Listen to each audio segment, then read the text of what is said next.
Bekle bekle abi. Erdoğan Büyük abi. feneri bana versin. Erdoğan abi 2 dakika bekleyin. Ekip gelsin yardım etsin abi. Böyle olmaz ya. Geliyorlar. Bekle abi acele etme bekle. Erdoğan abi bekle. Evet, şu an İskele sahilinde yaklaşık 400 metre uzunluğunda misina türü uzatma ağına el konuldu. Görüyorsunuz, yaklaşık 400 metre. Şube müdürümüz personelleri tarafından suyun içinden çıkarılıyor.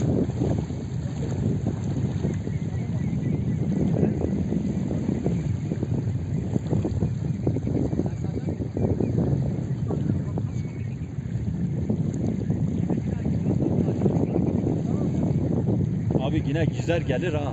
Ağı çeksin de bunlar gelene kadar. Yine gelir ha. Bence ağı çekelim bunlar gelene kadar. Ağı çekelim bunlar gelene kadar. Çekemiyorlar arkadaşlar. Yürüyor Ha, abi. gelmiyor. Çekemiyor abi. Tamam. Çekemiyor. Neredeyse Pala ya karıştırma. Pala karıştırma. Ahmet Bey 400 metre Ama var değil mi? karışırsa şey demek. Bıçak yok vallahi getirmedim. Aslında ya şöyle yapalım. Boşalttığımızı iyi alıp gerisini tekrar çekelim. Evet. Sen gel.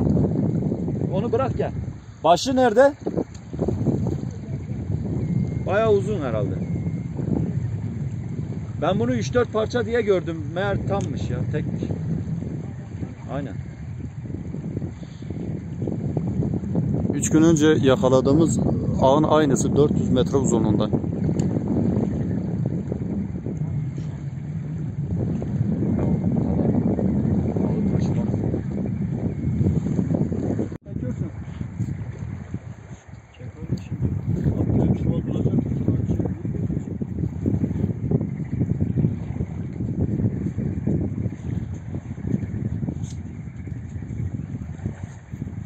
Çek Remzi'yi çek. Ben çek.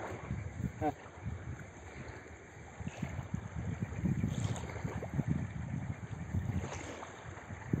Çek. Bence ya dur. Geç.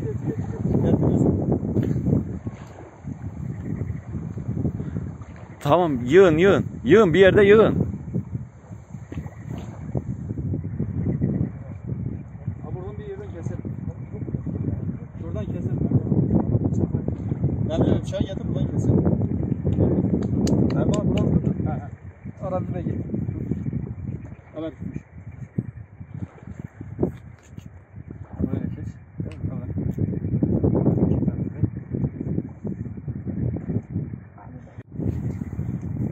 Aramcı Bey'le burada yıkalım. Burada yıkalım. Çok güzel. Eline sağlık.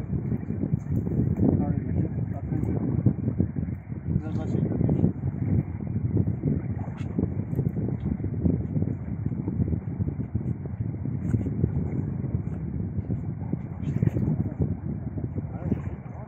Ya ben bunu 4 parça diye biliyordum. Meğer tek parçaymış. Erdoğan abi sen tamam deyince bırakacağız.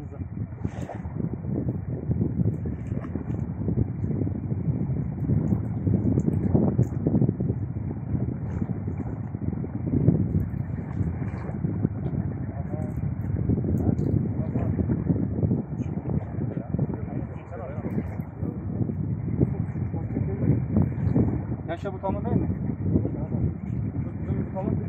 Tamam değil mi? Yok olmaz.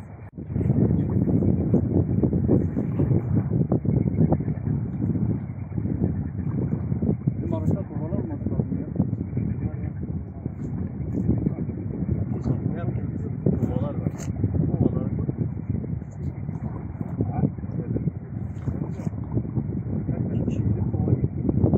Ya Latif Bey.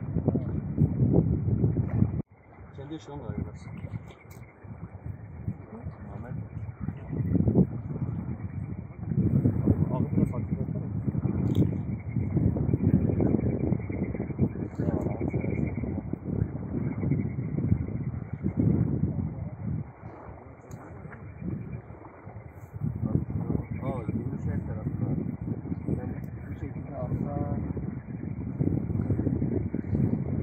Köpeği boş ver, köpeği boş ver. Gel buraya köpeği. Ne köpeği? Motoru çıkarıyorsun. Muhammed Bey. 2 dakika çekeyim ben de geleyim yarın. Ya biraz çek. 3 dakika çek sonra gelirsin. Acele et.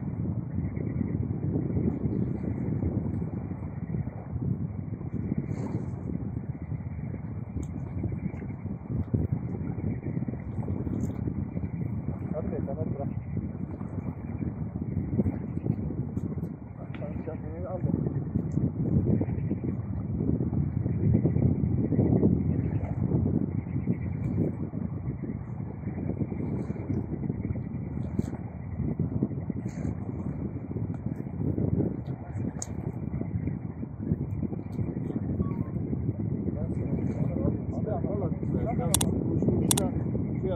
Vallahi